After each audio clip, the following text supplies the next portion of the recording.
ఆ తల్లి మన మందిరానికి వచ్చినప్పటి నుంచి చిన్న చిన్న స్లిప్పుల మీద ఆ ప్రేయర్ రిక్వెస్ట్లు రాసుకునేది. ఆ బిడ్డ రాసుకున్న ప్రేయర్ రిక్వెస్ట్ ఫామ్లన్నీ నా దగ్గరకు వచ్చి చూపించింది ఆఫీస్ రూమ్లో.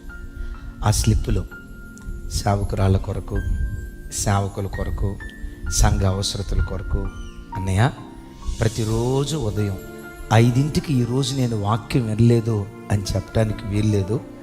నా కళ్ళు మొట్టమొదట దేవుని వాక్యాన్ని వెతుకుతాయి. లేచిన తోటనే తొల్లిటి గంట దేవునికి ఇస్తాను, తర్వాత అర్ధగంట దేవుని వాక్యం వింటాను, మన లైవ్ ఎర్లీ మార్నింగ్ మెసేజ్. ఆ తర్వాత నేను నా కూతురు చిన్న చిన్న ప్రార్థనా స్లిప్పులు పెట్టుకొని ఈరోజు ఈ స్లిప్ కొరకు నేను ప్రార్థన చేస్తే నా కూతురు మరో కొన్ని స్లిప్పుల కొరకు ప్రార్థన చేస్తుంది.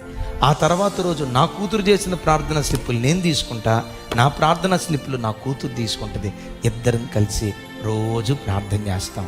తల్లి కూతుర్లు ఇద్దరం కలిసి కనీసం ఒక 2-3 గంటలు ప్రార్థన చేస్తామన్నా అని చెప్తూ, అన్నయ్య మా బాబు అమెరికాలో ఉన్నాడు, ఒకసారి మాట్లాడండి అన్నయ్య అంది.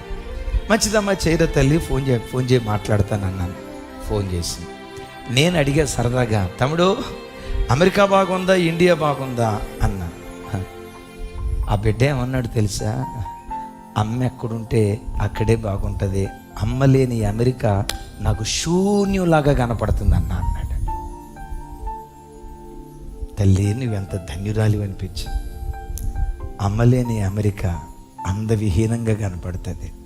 అమ్మ ఎక్కడుంటే అది ఇండియా అయినా శ్రీలంక అయినా ఎడారైనా అమ్మన్న ఇల్లే, అమ్మన్న స్థలమే నాకు పరలోకం.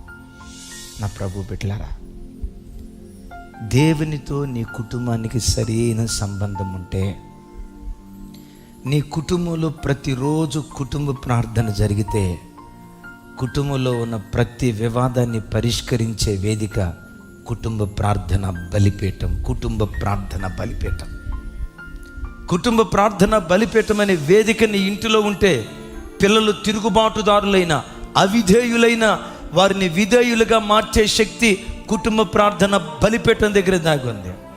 భార్య గయ్యాలిదైన ఆ గయ్యాలితనాన్ని విరిచివేసి సాత్వికురాలిగా మార్చగలిగిన శక్తి కుటుంబ ప్రార్థన బలిపీఠం దగ్గర దాగుంది.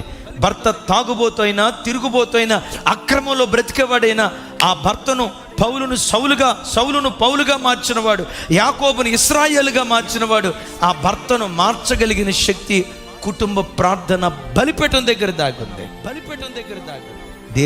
దేవుని మాటకు ఒక్కదానికి నువ్వు లోబడు, నీ ఇల్లంతా నీకు లోబట్టడానికి దేవుడు కృప చూపిస్తాడు.